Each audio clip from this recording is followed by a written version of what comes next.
Floating round my tin can, a stuffed wombat production. This is the Shirehampton Stuffed Wombat Society with their performance of... Excuse me, who are you? Ah! Space, the final frontier. These are the voyages of the starship Derek.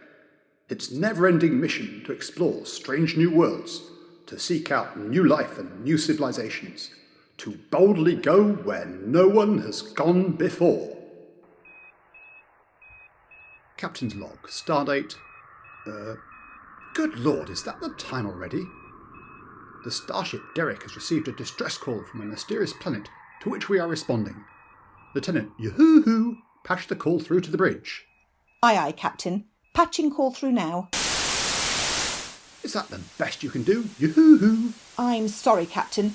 It's difficult to get a hold on the signal. Have you tried pressing some random buttons on your desk? I am, Captain, but it's not working. How about jiggling that ridiculously large earpiece you wear that mysteriously never falls out? I'm jiggling it now, Captain. I repeat, we need urgent assistance. Any spaceship within hailing distance, please respond immediately. The situation is critical. I repeat, the situation is critical. I repeat, the situation is... Oh, I've already said that. Anyway, get a bloody move on. He sounds desperate. Oh, he must be if he's taking part in this rubbish. We must take decisive action. Helmsman, turn the ship around and head for home. It's nearly tea time, and I fancy some Earl Grey and a slice of Battenberg cake. But, Captain, what about the distress signal? You can't just ignore our humanitarian duty to respond. Calm down, Lieutenant. Yoo-hoo. I'm only joking. We'll beam down to the planet, sort it all out heroically like we always do, and be back in time for tea. Just in case, though, I might take a slice of Battenberg cake with me. Let's round up a landing party. Lieutenant Yoo-hoo, you're with me. Aye, aye, Captain. You too, Mr. Spock. If it is all the same as you, Captain, I would like to finish my cigarette first. Spock? Oui, mon vieux? Spock, what in tarnation is going on? What do you mean? What I mean is, last time I looked, you were a coldly logical and emotionless Vulcan with pointy ears, slanted eyebrows, and a funny fringe. Oui?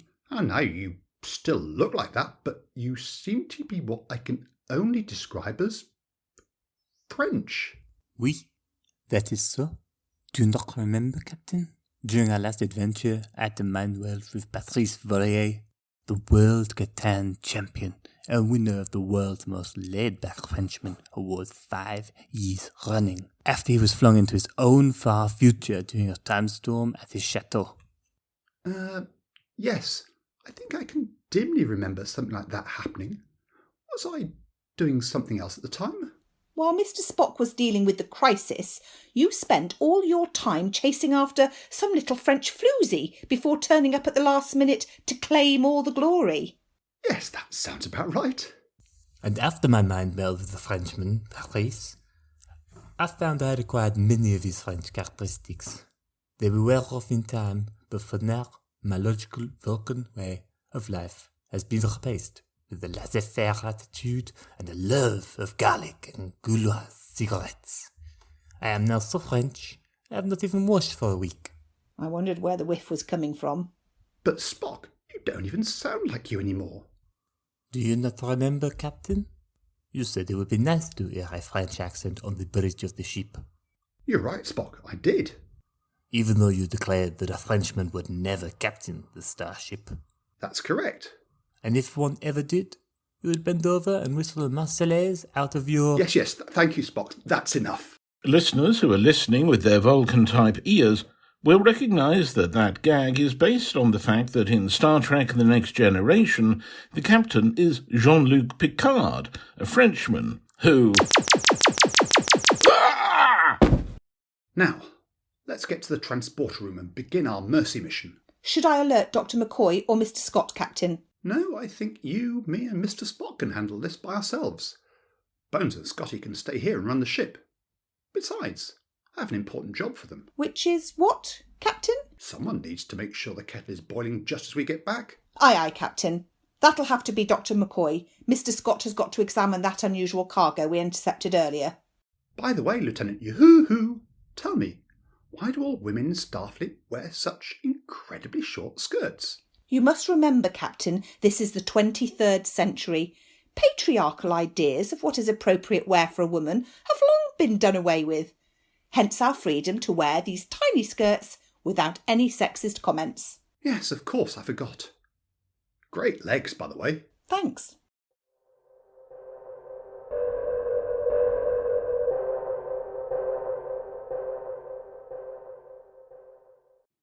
Captain's log, stardate... hang on. I can't quite read this thing. Oh, I don't know, stardate a bit after the last one. In response to a desperate distress call from a mysterious planet, I have led an away team from Starship Derek to investigate. Now, are we all here safely? Oui, Captain. Aye, aye, Captain. Aye, Captain. Aye, Captain. Hang on a minute. Who are you two? There were just 3 of us beaming down. But don't forget, Captain, whenever you beam down to an alien planet, you always have 2 crewmen with you in red shirts who no one has ever seen before. But why? So we can be killed. To add to the drama without any of the main characters being written out. Yes, I'm looking forward to being killed in a fight with a particularly unconvincing-looking alien in a rubber suit with extremely limited movement and a mouth that doesn't move in time with what it's saying. And I'm hoping to be zapped by a wobbly ray gun effect. Then I clutch my chest, screw up my face as if I'm trying to pass a particularly recalcitrant stool, stagger about all over the set for 5 minutes, and then fall to the floor dead, but still clearly breathing. Ah! Mon Dieu! Captain, is the crewman dead? Yes, he's... Ah! Ah! Ugh! Yes, he's... Ugh! Ah! Ugh! dead. Captain, I never knew you carried a pistol. From my days as a Major General, don't you know? Handy for sorting out ne'er-do-wells, bandits and overactors. But, Captain, where did the ray gun blast come from that killed him? Good point, Lieutenant Yoo-hoo. We should take cover. Quick, everyone. Get behind this small desk standing randomly in the middle of nowhere that'll offer us virtually no protection if we get shot at again. I'll make a point of remaining very visible to the enemy. Excellent crewman with no name. Actually, my name is... Never mind that. Mr. Spock, what do you make of our surroundings? Well, Captain, we appear to be in some sort of collection of corridors and small rooms that look like they are assembled on a budget by the producers of a 1960s American sci-fi series. The readings from my tricorder suggest little to no evidence of any 23rd century technology. You're right. No sign of life either. Not even any sexy young women in ridiculously short skirts. Ahem.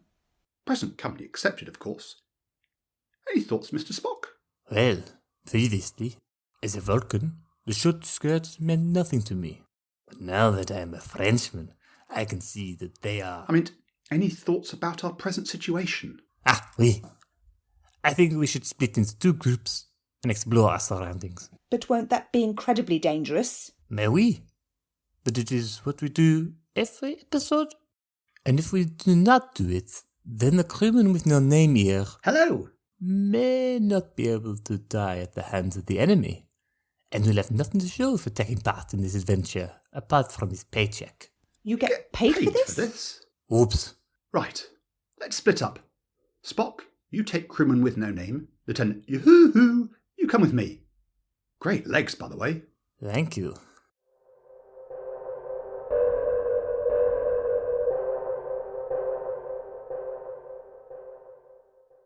So, how does the captain know you've got great legs, Mr. Spock? I'd rather not say. Oh, go on. Crewman, may I remind you that I am first officer on the starship Derek, and you are in no position to ask me such questions. Please. Ah, well, since I am currently not so Vulcan, but a laid-back Frenchman. As you will know, there have been many times when the captain and I have been thrown together into strange situations, many times when we've had to spend the night alone together in an alien cell or cave. At times like that, you get to know your fellow man, if you know what I mean. Oh, yes. There have been times we've had to huddle together for warmth in the snows of another world, or strip off in a baking desert before running joyously naked into the sea. Yes, I think that answers my question. And on those occasions, the captain would appreciate my legs, observe their toned, manly beauty. Yes, all right. Thank you. That's enough. Yes, forgive me. This French persona is quite overwhelming at times. So, what do you make of our surroundings? It feels to me as if we've been walking up and down the same corridors all the time. As if the designers on the cheaply made dramas had just moved bits of scenery around to make the sets look bigger. That's true. Although that corner up ahead, it looks different. I don't recall seeing that before. Mais oui, and it is in shadow. Very sinister. As if some monster might be lying in wait for us there. In fact, there is a monster. Look, lumbering forward now. Mon Dieu, it is exactly as you said before. A particularly unconvincing looking alien in a rubber suit with extremely limited movement. And a mouth that doesn't move in time with what it's saying. Crewman, your time has come. Step forward bravely to meet your death, while I step, this way to prepare to run. Thank you, Mr. Spock. Hello, Mr. Monster.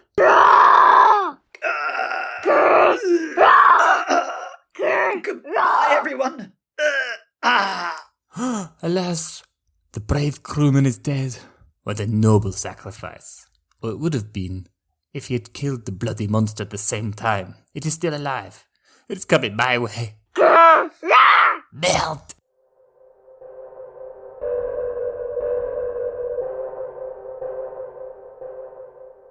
You know, Captain, after a while all these corridors begin to look the same. Yes, it's as if the designers on the cheap drama series were moving bits of scenery around to make it look as if the set was bigger. It feels that way on the starship Derek sometimes too. You're right, it does. Great legs, by the way. Thanks. Captain, Yes? why is the ship called the Derek? What do you mean? Well, all the other ships in Starfleet have names like the Excelsior and the Defiant and the Fearless. Our ship, the Derek, well, it doesn't sound as good, does it? Yes, true. It's a bit embarrassing, actually. Apparently there was a vote to name our ship, and someone entered Derek as a joke. Trouble was, everyone thought it was funny and decided to vote for it. Still, it could have been worse. Really? Yes, the runner-up was Spacey McSpaceship. Imagine that. Indeed. Apparently they've already chosen a name for the next starship, so this sort of thing won't happen again. And that is? Enterprise. Enterprise. How boring. That'll never catch on. Shh! What? Sounds like running coming towards us. Quick! Hide behind this random pillar that's not supporting anything in the middle of this corridor.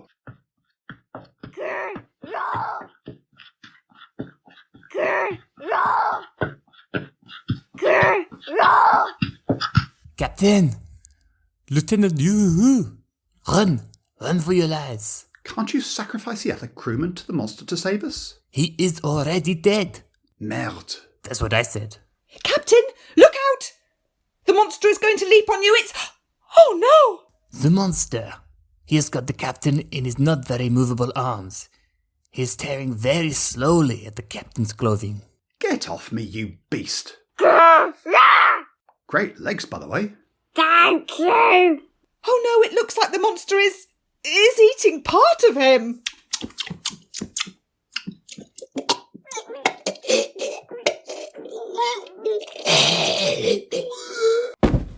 Well, thank the Lord that's over.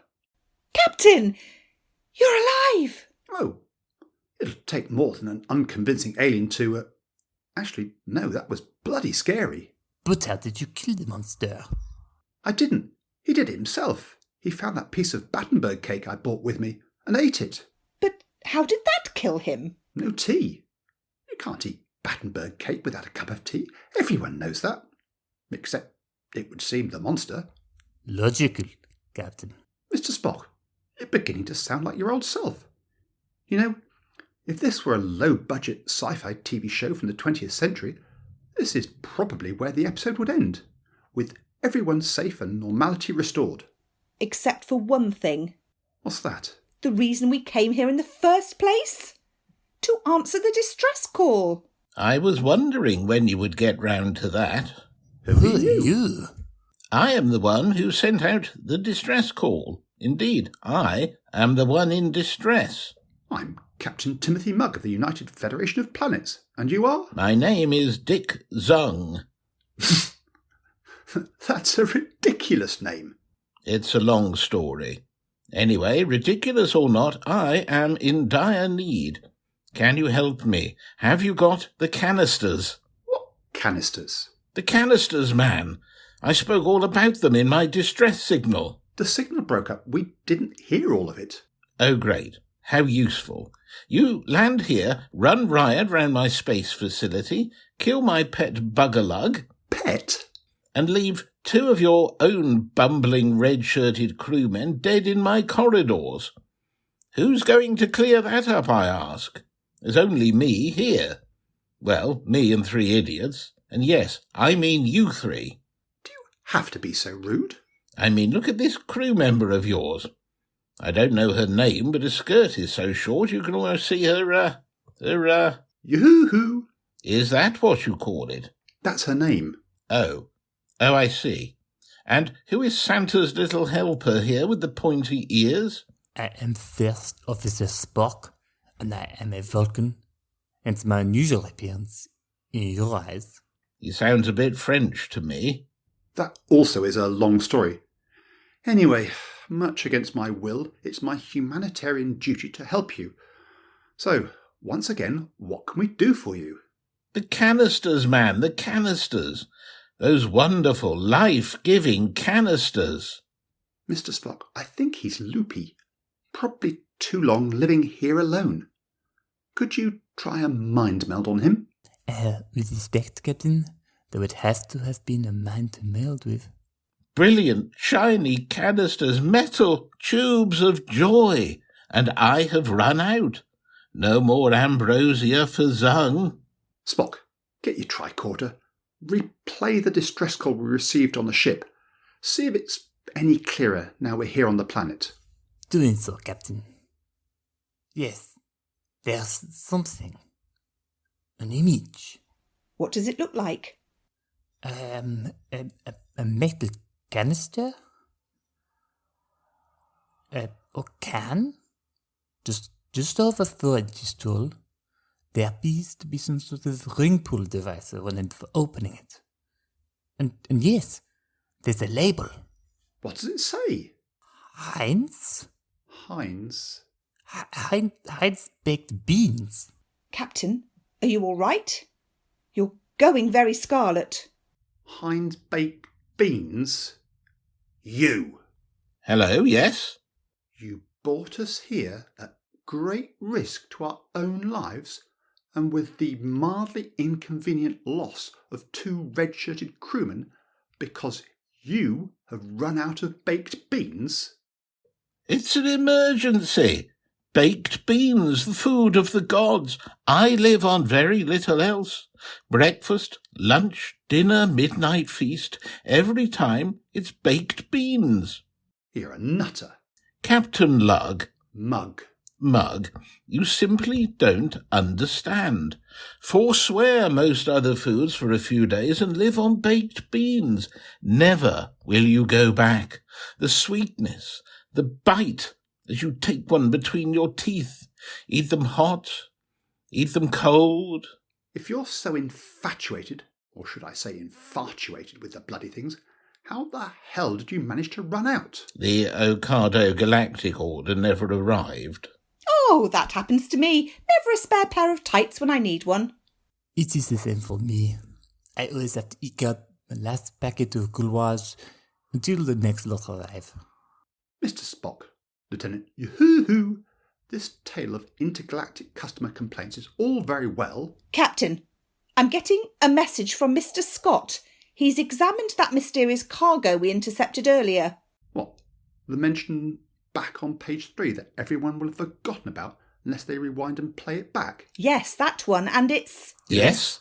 10,000 cans of baked beans. Ha! Must be Zung's missing delivery.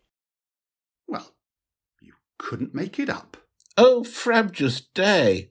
I say, Captain, will you have them beamed down for me? How could I refuse? I wouldn't want to keep a man from his tea. Tea? Oh, I don't have them for my tea. The very idea. Whatever next? So what do you have for your tea? Well, a pot of tea, of course, and some Battenberg cake. Oh, you've got some, Battenberg cake, have you? Tons of the stuff. Tea time wouldn't be tea time without it. And tea? Gallons of it. Earl Grey, Assam, Darjeeling, you name it. Mr. Spock, Lieutenant Yoo-hoo, I don't think we need to hurry back to the ship. Mr. Zung, I'd be delighted to take tea with you while your baked beans are being transported from the ship. Absolutely, old boy. I'll get the kettle on. Lieutenant Yoo-hoo, send the message to Mr. Scott and listen carefully. What will it say, Captain? Bean me up, Scotty. Lead on, Mr. Zung. Great legs, by the way. Pervert. Floating Round My Tin Can was written by Richard Hall and starred Tim Reed as Captain Timothy Mugg and Crewman 1. Richard Hall was Dick Zung in The Announcer. Samantha McCann was Lieutenant Yoo-hoo. Patrick Fowler was Mr. Spock. Colin MacDonald was Crewman 2, and Freddie Gorton was the Bugalug monster. Sound effects were particularly sound, and it was a... Stuffed Wombat production.